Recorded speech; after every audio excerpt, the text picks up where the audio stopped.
back, another dish. How we doing out there? Good, great, yan, who gives a fuck?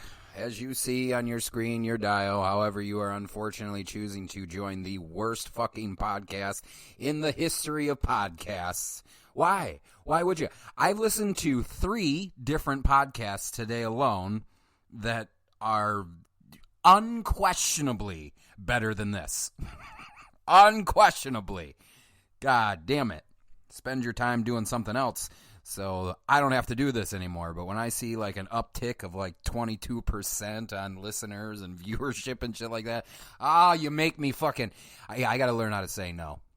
I am terrible at saying no. And then when I do say no, I'm always criticized for how I say no.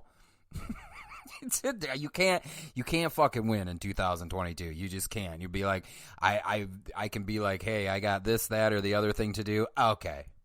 And you're just like, wait a minute. So when I tell you that I have this, that, and the other thing to do, and then you proceed to kind of chew into some of my time, and then I say, hey, I can't do this anymore because I have to do the stuff that I mentioned earlier, I'm an asshole. I don't understand. This is how I sound every day. This is how I sound every day. Sometimes there's energy, sometimes there's not, but this is my tone every day. You know how people have resting bitch face? I think I just have resting bitch tone. Like I don't know, cigarettes, or whatever has made me sound like this.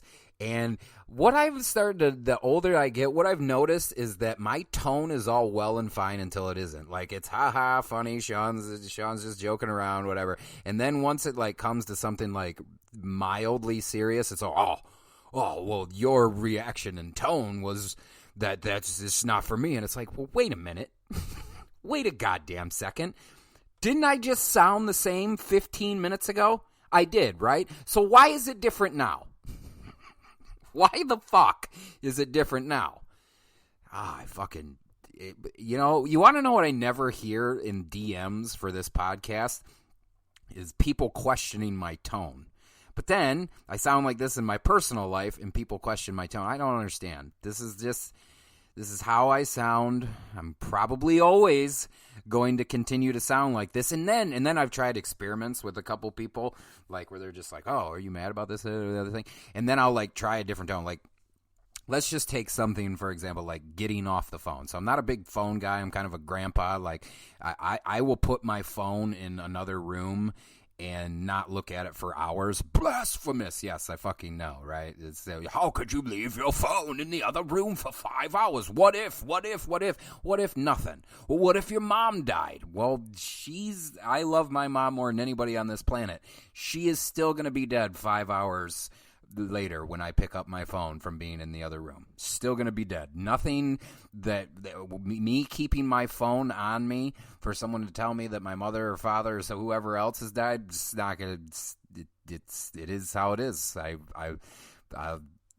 finding it out 5 hours prior or 5 hours later, doesn't matter. Can't change it. Can't change it. But yeah, just for like the phone thing, like gang, if I tell you that I work full-time and I go to school full-time and I do this podcast, how much time do you think I would honestly have to be on my phone? Well, you should be able to multitask. No, that's your thing. That's your thing. I can't do that. So now you're hating on me because I'm not a smart person and I can't do both? That's unfair. And I think rather intelligence-ist. That's not a thing. Smartest? No. Because, no, that's an intelligence-ist. I'm sorry that I'm not. I'm sorry that I can't do multitasking. I'm speaking to quite a few of my friends right now, just kind of annoying me because I'm like, dude, like, what the fuck? You know what I do. You know what I do. If I tell, hey, Sean, how's it going? And then the time that I can respond, I tell you, oh, man, a lot of work, a lot of school, a lot of podcasting. Oh, well, I haven't heard from you. Yeah, I told you the same shit last time. I'm busy, bruh. And I am going to be beyond busy for the next year and a half. No days off. If you've listened to any of the previous shows, I literally, not kind of, sort of, not like, I haven't had a day off in forever. I really, honestly, truly have not had a full day off since the first week of February. So, fuck off. God damn it, dude. But, just so we're clear, after the year and a half, God willing, I pass all my classes and I make it through school and everything, I'm not the type of person that's going to I don't want to fucking sit and watch TikTok for an hour. That's not my thing, dude. And I'm not banging on you. I don't understand. If I say, oh, go ahead and, you watch TikTok, blah, blah, blah, and I say it's not a big deal to me, why is it a big deal because I don't do something that you do? Why? I don't understand. Like, there's this opposition that exists in 2022 that I just don't get. Like, people be like, hey, you should check out this show, blah, blah, blah, whatever. And I'll be like, nah, I can't. I don't really have time. Well, why? It's pretty good. I didn't say it wasn't fucking good. I just said I'm being honest with you. I don't have the time. Because if I tell you that, maybe I'll get around to watching it, you're going to ask me every other day if I watch the shit. And I'm going to have to go, oh, no, not yet. No, not yet. So I just ripped the Band-Aid off. No, probably not going to watch Ozarks ever. I'm never going to watch it. Why? It's a great show. I'm not saying it's not a great show. I'm just saying that what about the shit that I want to watch? Which I am not doing a very good job, gang. All I do, the stuff that I've watched, that's not true. I have, when I was sick, I banked a couple of documentaries that were pretty cool on HBO. Well, not cool, they were fucked up, but on HBO Max, I watched a couple of documentaries. Outside of that, everything that you see on this show, those are the things that I'm watching. I don't have a choice right now because I think I've explained my setup before. So my setup, I mean, true bachelor pad, right? Like I got the lazy boy dead center of the room, smack dab in front of the TV. I pull the speakers so that, like, when I lean back, I got true surround sound going on, right? Problem is to the left of my lazy boy is my movie collection, my movie wall. On that collection movie wall is the stack of shit that I have to do for Arrow or MVD Rewind or whatever. And I can't, it's, in fact, there's been a couple times that I've just moved like when I was watching the documentaries, I just moved to my room because I was getting too self-conscious about not watching things that I'm obligated to watch. And it was giving me anxiety. So there was a couple times I was like, oh, I can't fucking sit out here because every time I look to the left, I go, oh, you piece of shit, this is what you should be doing. And, the problem is that, maybe a couple people out there, you're like, well, sometimes you need to do shit for you. Yeah, I get that, but distributors don't understand that. Distributors go, hey, we've sent you 40 films. Where's the work? I'm like, when you put it like that, you're right. You're right. If I can't do them, I shouldn't agree to do them. But, I'm doing the best I can. I'm doing the best I just try. But circling back, after a year and a half, this is just a life thing. I want to be doing stuff from sun up to sundown. Yeah, sure, you can have a lazy day off here and there, but folks, I'm just the type of person, like, if I sit and do nothing for a full day, I feel like shit. Like, I'm just like, what are you doing, dude? Learn something. Evolve. Contribute. Do something. Go love someone. Go learn something. Go evolve into a better human being. Contribute positively to someone's life. I feel like all I'm doing, but see, now people are like, oh, you are a positive influence stuff, and then my tone changes, and they're like, oh, you're negative, you're shit. Fucking, you guys crack me the fuck up. Anyway, as you see on your screen, your dial, however you're choosing to join us today, Action USA. Holy cow. This film reminded me of a time that no longer exists anymore, gang. This is the type of filmmaking, like just like the whites that like beat up women, like this is that type of filmmaking. I don't even know what I'm trying to say, but like when I watch it, it reminds me of a time that is long gone. Like when I watched it, I was like, I wouldn't be surprised if Harvey Weinstein fucking produced this. He didn't. Just so we're all clear, he didn't. I don't want to be banging on the release because the film is fun. I'm just like, there's some shit in it, whether it's, slapping a bitch, which, you could never slap bitches, I don't. So sometimes it's jarring for me to watch pieces like this because my brain is evolving, which is a good thing. What did I put on to fall asleep to the other night? Oh, I put on, it was on HBO Max. I put on the first Rocky to fall asleep to. And there was a clip of Sly and the producers winning an Academy Award, and I got physical discomfort because I didn't see any black people in the crowd when they were showing crowd shots. We're talking, a couple hundred people, and I'm just like, Jesus Christ. I only tell you that story because like that's my viewing has evolved a little bit, and when I watch something like this, I'm just like, oh Jesus Christ, this is when we had casting calls in the back room. You want to be in this film? Well, what are you gonna do for me? Fuck.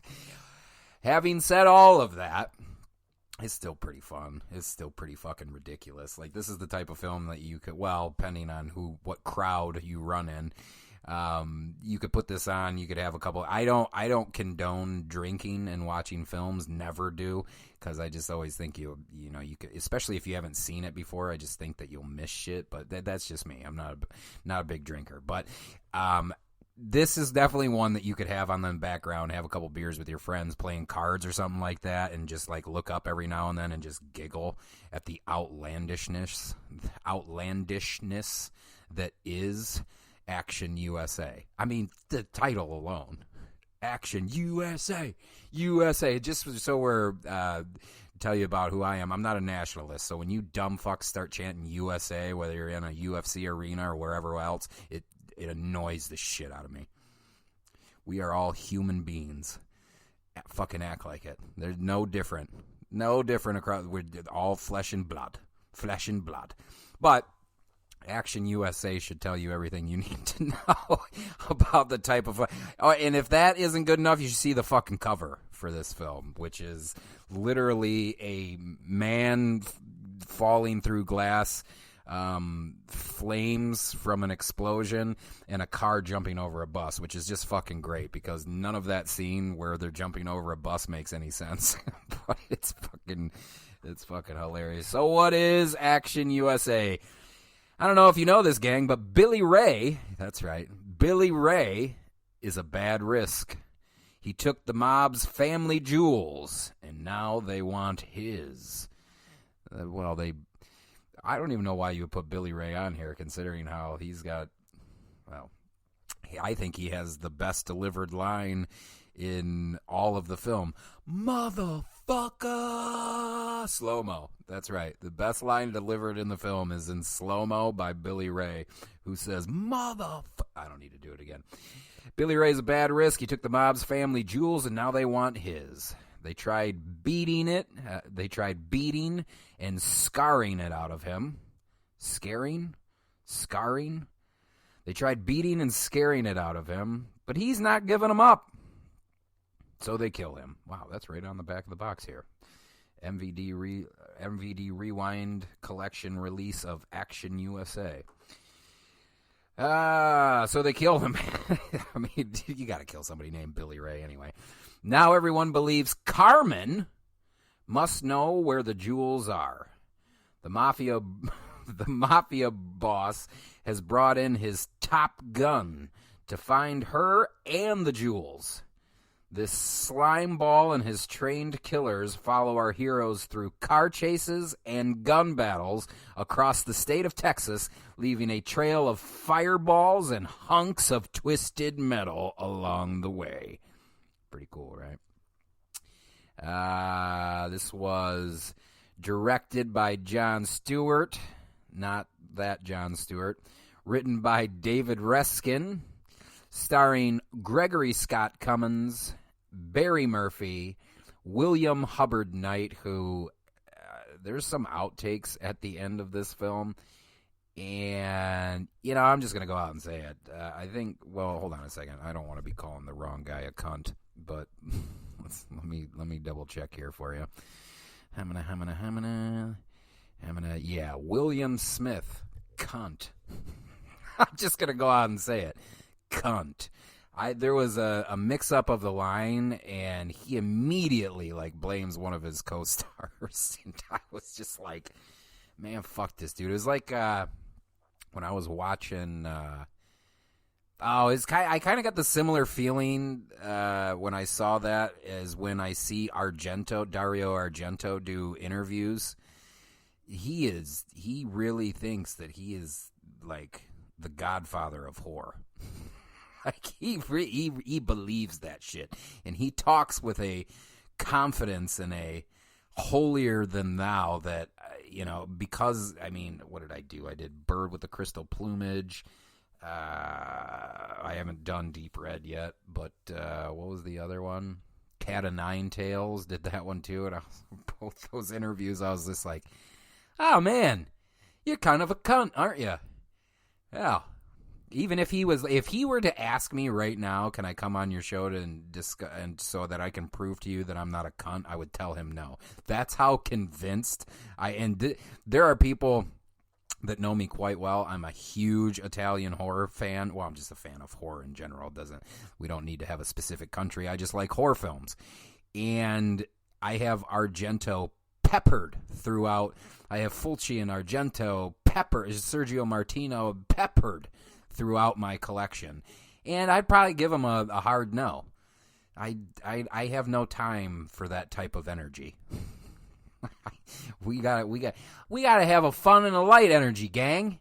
I don't need you to tell me why everyone and their brother ripped you off. That ain't the case. Everybody, the way I look at filmmaking, everybody's ripping off of everyone. And that's no different in Action USA. Like this is, hey, we got some stuntmen. In fact, Jon Stewart was a stuntman turned director for this one. And we're gonna do some really cool car chases, but the plot is nothing you've never seen before. And as far as how it's executed, you've seen car chases to get the bad guy. You've seen helicopter chases. Well, in this particular one, Billy Ray. Who's Billy Ray played by? Give me one moment here, gang. Billy Ray played by Rod Shaft. Rod Shaft. Why is that hilarious to me? Billy Ray is played by Rod Shaft. Anyway, there's one point in the beginning where he hangs out of a helicopter flying over the great state of Texas for 5 minutes. And and it's all real. It's all practical. This movie was made in 1989, I think. So all of this shit that you're seeing is practical. No CG, none of that shit. So obviously really dangerous. But once we get to the 5th minute, I'm kind of like, all right, what are we doing here? What the fuck are we doing here? Who else is this there? We got Gregory Scott Cummins, William Hubbard Knight, Barry Murphy, William Smith, Cameron Mitchell, plays Frankie Navarro, Ross Hagen, who plays the Drago, which was what an interesting character Drago turned out to be. You got Hoke Howell, who plays Hitch, Gary Beale, Malcolm King, Rod Shaft, David Sanders, Jim Eigelhart, Brennan Hatley, Matthew Scott Carlton, Charlie Pack, Velvet Klepper. She plays a young lady. I'm just telling you people that nobody cares about. Don Robb, Alan Stewart. You get the idea. What did Jon Stewart do? Not that Jon Stewart. He did some stunts in Ferris Bueller's Day Off and Serpico. Stopped doing stunts around 2013. Did some stunts for Children of the Corn 666, Isaac's Return, Leprechaun 3, Scanner Cop, Phantasm 3. Is that the one that I thought was cool? Which one? There was a Phantasm that came later in the series that I was like, hey, that's pretty fucking good. It might have been 5 or something. Let's see. Cartel, Down the Drain, Deadly Intent, Survival Deep Space. What else we got? Slaughterhouse Rock, Munchies, Ferris Bueller's Day Off, The Tomb. A lot. John, stuntman turned director. And what else did he direct? I'm just curious what else he directed. Fall Guy, the Jon Stewart story. Oh, so a documentary about his life. Oh, yeah, I forgot about that. He did 14-plus episodes of Mighty Morphin Power Rangers. He directed those. And I believe was stunt coordinator on him. Gregory Scott Cummins, our lead. What would you know him from? He's been in Bosch, if you watch that on Amazon Prime. I do not. Cliffhanger, that's a big one. He was in It's Always Sunny, plays Mac's dad. Okay, now I remember him now. Yeah, he played Mac's dad. Lethal Weapon, the TV series. What else we got here? The Italian Job, blah, blah, blah. I played a Ukrainian, Cahoots, Magnificent Seven, Inferno. Yes, Gregory Scott Cummins. Barri Murphy, who plays our lead, Carmen. This was her first film, and her IMDb only stretches to 97. 97. Well, all right. Yeah, she was in Time Tracers, Armed for Action, Shadow Love, a couple episodes of Walker, Texas Ranger, and then Dangerous Curves. Dangerous Curves. William Smith, the cunt. You would reckon you've seen him in a lot. This guy's going to see me on the street, and he's going to want to fight me. And, I mean, what is he? He's dead. Never mind. But if he wasn't dead, beat that ass, bro. Stop acting like acting is fucking brain surgery, you cunt. You're not, acting saving lives. Not literally, though. So you need to calm down. You have to watch the outtakes at the end of the film to know what I'm talking about. I don't know. It's only a fraction of a second, but it was cunty. It was real cunty. But William Smith is definitely a character actor that a lot of us have seen. I think he had a little bit of a cocaine problem with that schnoz, but that's here nor there. Cameron Mitchell, also dead. Been in a lot of old westerns, old films from the 70s and stretches back all the way to the 60s. Can you believe that? All the way to the 60s. Ninja Assassins, 1976. I'd like to check that out. Goes all the way back to she goes all the way back to the 50s, Cameron Mitchell. To the 40s. His first film was 1945. Holy cow. Way to go, Cameron. Hoke Howell. What else has he been in that I know? Another 48 Hours, Invisible Dad, Promised Land, not the new one that just got released, Angel Eyes, Teenage Exorcist, Action U.S.A. Hell yeah. Knots Landing. Oh my God, Knots Landing. We're really showing our age on this show. Ross Hagen, also dead. Action USA, Wonder Women. Not woman, Wonder Women. Armed Response. Last gig was he did the voice of Landon Ricketts for Red Dead Redemption. Can you believe that? Ross Hagen did Landon Ricketts for Red Dead Redemption and The Undead Nightmare. All right. Ray of Sunshine, The Elf Who Didn't Believe, Sideshow, Illicit Dreams 2, Stormtrooper, Rebellious, Midnight Tease, Droid Gunner, Action USA, The Phantom Empire. A whole lot of stuff. And then what else we got? Thomas L. Callaway. Thomas L. Callaway was our cinematographer. He did Feast. I don't know if you guys remember that one. Electrical Department for Friday the 13th Part 7. Yeah. Friday the 13th Part 7. He's still working today. Old Tommy's still working today. Tommy Callaway. I wish I would have got him on the show. I could not find anybody that was alive that was I should have reached out to Tommy Callaway, but I don't know that he'd have been like, what? I'm not talking about Action USA, you piece of garbage. Oh, he was a DP for Critters 4, Critters 3. Oh, all right, Thomas L. Callaway.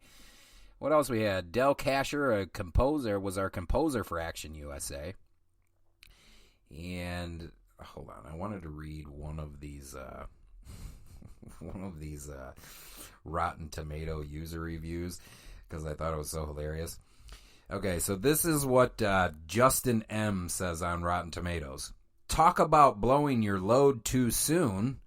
Action USA starts off with a bang, with some badass driving skills, some titties, a dude hanging out of a helicopter to falling out of said helicopter to a badass car chase. And that's just the first 20 minutes. Then the rest of the movie is a slog of a bad plot and terrible dialogue that slows the movie down. But every 10 minutes, there's some great stunts to get the blood flowing. Then immediately back to boring characters. Hold on, I have to read what else he fucking said. That's hilarious. To boring characters. The main woman in the movie was the best part easily. Between her great assets. Jesus Christ. See, now you guys are seeing who this movie is for. Because, I mean, even if you're gonna post a review and this is how you're going to talk about it, like, Jesus Christ, dude. Just say she's a gorgeous woman and move on. But this guy says the main woman in the movie was the best part easily. Between her great assets, she was the best actor in this. But then she gets sidelined in the second half as a damsel in distress. Cameron Mitchell shows up as the big bad, but he's only in it for 2 scenes, that he shot in an afternoon and got slapped by a couple of tits, so good for him. After all that, I can't lie, didn't have a blast watching this, but it is a perfect Saturday night movie with your buds. Okay, so he covered what I said. Clearly an attempt to rip off Lethal Weapon. It's totally fine because this is doing its own thing. It's balls-to-the-wall action. This guy gave it 4 stars. It's balls-to-the-wall action flick that doesn't stop to take a breath. Like, seriously, it has to be seen to believe. Well, I mean, yes, for the stunts, but anyway. Especially in a time where everything was done practically. Hey, okay, all right. I like no username, whoever posted this. Especially in a time where everything was done practically. It's hard to imagine them pulling off some of this stuff with a smaller budget that you would have today. Probably helps that it was made by a stuntman. Yes. And then Christopher T says, greatest action movie ever made. Everything blows up. Tons of explosions. So we got some real intelligent users here. Oh, boy. What else do we got? Small-time drug dealer Billy Ray, where did you go? Along with his girlfriend Carmen, are kidnapped by a duo of thugs working for a ruthless mobster named Frankie Navarro. It seems that the gangster is after a cache of diamonds, but when Billy is killed, Carmen is placed under protective FBI custody as a star witness in the case against Frankie. Oh, Frank did it better. Oh. It's up to the FBI agents to get her out of Texas, with Frankie's number one hitman, Drago, and his cohorts hot on their tail. Bonus features for this MVD Rewind collection of Action USA. Well, you got the 1080 presentation of the main feature. You got 5.1 audio, which is nice for some of the audio commentary with Jon Stewart, star Gregory Scott Cummins, and cinematographer Thomas Callaway, moderated by filmmaker Steve Latshaw. Then you have an interview with the director Jon Stewart. Again, not the Jon Stewart that you know. Behind the scenes featurette, stunt featurette. The stunt featurette was pretty fucking cool. Collectible mini poster and reversible artwork. And you know that your boy definitely did reverse the artwork. I seem to do that with a lot of the MVD and Arrow video releases. I just like the original. Like, the artwork's cool. Like, the art that when you have somebody come in and commission and do new art for the piece, like, I like it and everything, but there's something about the primitiveness, the basicness of some of these old movie posters that I'm nostalgic. I long for a time that doesn't exist anymore. It's just back when things were simpler, but you can make the argument that shit's just as simple now. Anyway, Action USA MVD Rewind Collection, available now. This one's been available for a while. In fact, probably years at this point, but I specifically requested this one from the distributor. I was like, I have to see it. I gots to know. Ellis Cinema, Action USA, a MVD Rewind Collection. Here we go.